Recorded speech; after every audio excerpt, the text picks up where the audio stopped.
to the Success Challenge podcast, where we challenge people to move from their comfort zones and to step into their purpose.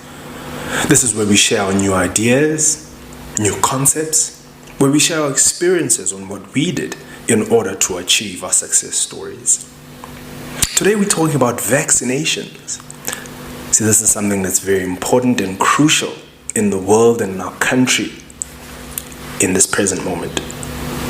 Allow me to begin by quoting Dr. Martin Luther King, and he says, "Darkness cannot drive out darkness.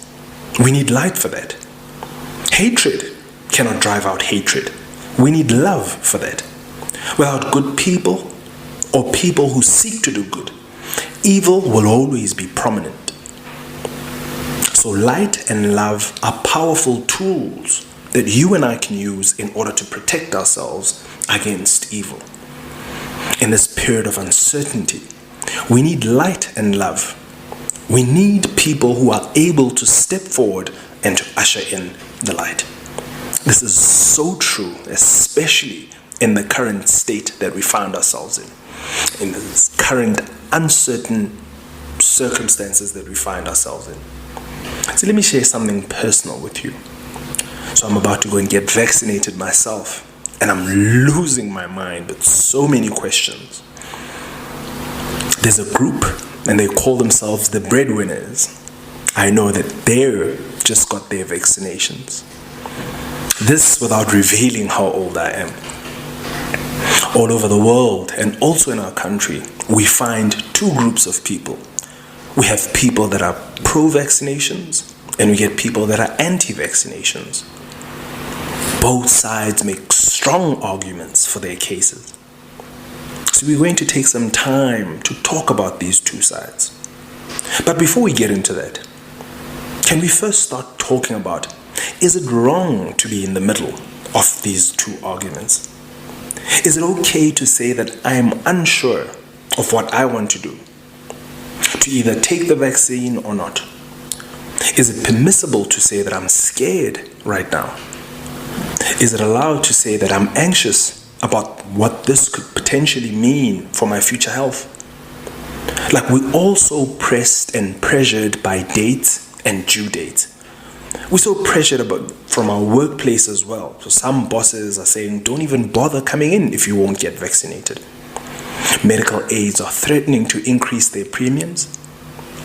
Is there a section reserved for people who say, see, I'd like to take a bit more time to think about what this would mean to me and do my own research on current circumstances we find ourselves in? Can I take some time to think about what this might mean for me in the future and the long run? So we have people who are advocating to use the vaccine, and on the other hand, we have people who are saying, I don't want to be vaccinated. Let's take a look at both arguments. Firstly, Chief Justice Mogoeng spoke out against the vaccine. Now, he holds a high office in our country, and he goes on a public platform and he says, we must pray against a demonic vaccine, a vaccine that is going to negatively affect the people. And in fact, when you really listen to what the CJ was saying, he was saying that people shouldn't accept anything without proper reflection, which is a fair statement to make. People should educate themselves and know what they're putting into their bodies. Secondly, we all saw the arrival of the first batch of vaccines, how the country received those vaccines. It took days after delivery for us to realize that those vaccines may have expired. We spent millions to get these vaccines, and immediately we had issues. Thirdly, we continue to have scores of people getting sick after getting inoculated. We accept that some people may have underlying conditions before taking the vaccine, and as a result, they react negatively. But we cannot take away the fear that people have after hearing of doctors talking about patients who have lost their lives while fully vaccinated. In addition, we hear the argument of efficacy. This is one of the methods scientists have relied on in terms of deciding which vaccines to use. We know that this form of mechanism is not completely reliable.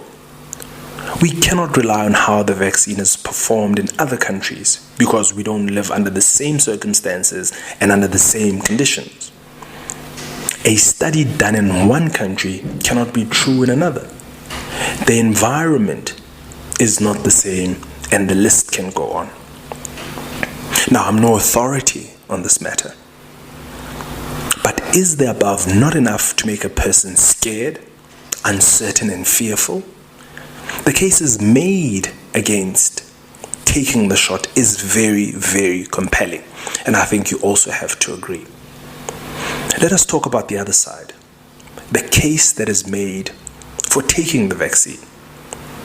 And allow me to start by mentioning something important. A well-known pastor in America, who is Bishop T.D. Jakes, makes a good point when sharing why he got vaccinated. He says he saw people die, and these were his friends, family members, because of COVID.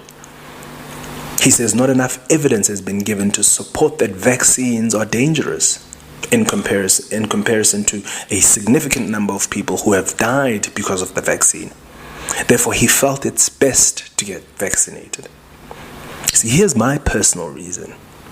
I look at my son, and I can only imagine laying there on my deathbed, gasping for air and struggling to breathe. And the only thing that I can think about is regretting that I should have at least tried something that might help me fight. Now, this is a very sad thing to think about. To think about when all else is said and done.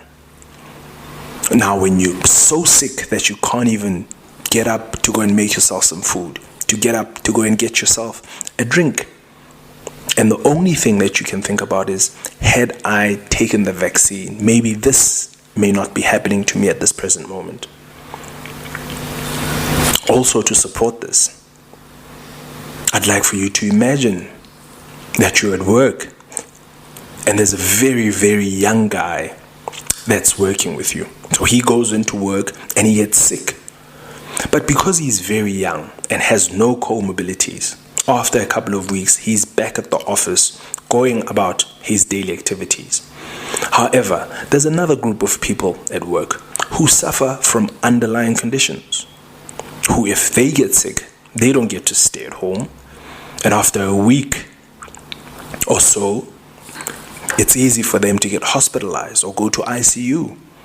And chances are, especially for people who have underlying conditions, that they might not make it. This is why it's very important for people to get vaccinated.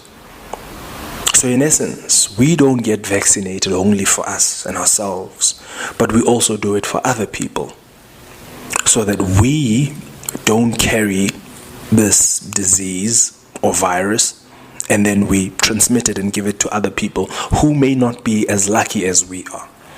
So in essence, the vaccine is not only just for us and our health, but it's also for those who are around us in order for them to be protected and to be safe. There are also trustworthy sites that you can go to read up and get some information and get some information and knowledge on what to do and why is it important for people to get vaccinated. My advice, as scared as I am, as fearful as I am, but I think that the positives outweigh the negative. It is important for us to get vaccinated for all those loved ones, family members, and friends who are around us, in order for them to also benefit from us getting vaccinated. So I'm about to get vaccinated, and hopefully I'll come back and share my experience. To families who have lost their loved ones due to COVID, to families who couldn't bury their loved ones because of COVID restrictions, our most sincere condolences. If I could only reverse the hands of time, I'd make sure that all my family members and friends who I lost would strongly consider being vaccinated. It is for them that we have to continue to fight. Challenges are what make life interesting, and overcoming them is what makes life meaningful. We have to overcome this one, and it's going to take efforts from everyone to make sure that we all survive. We have to stay positive. Staying positive does not mean that things are going to be okay. Rather, it is knowing that we will be okay no matter how things turn out. This too shall pass. You have to stay positive and stay safe. My name has always been Balu Ngcofe. I'm a power-packed professional motivational speaker, and it's always an honor, a pleasure, and a privilege to share my time with you. Hopefully we can meet again in our second episode of the Success Challenge.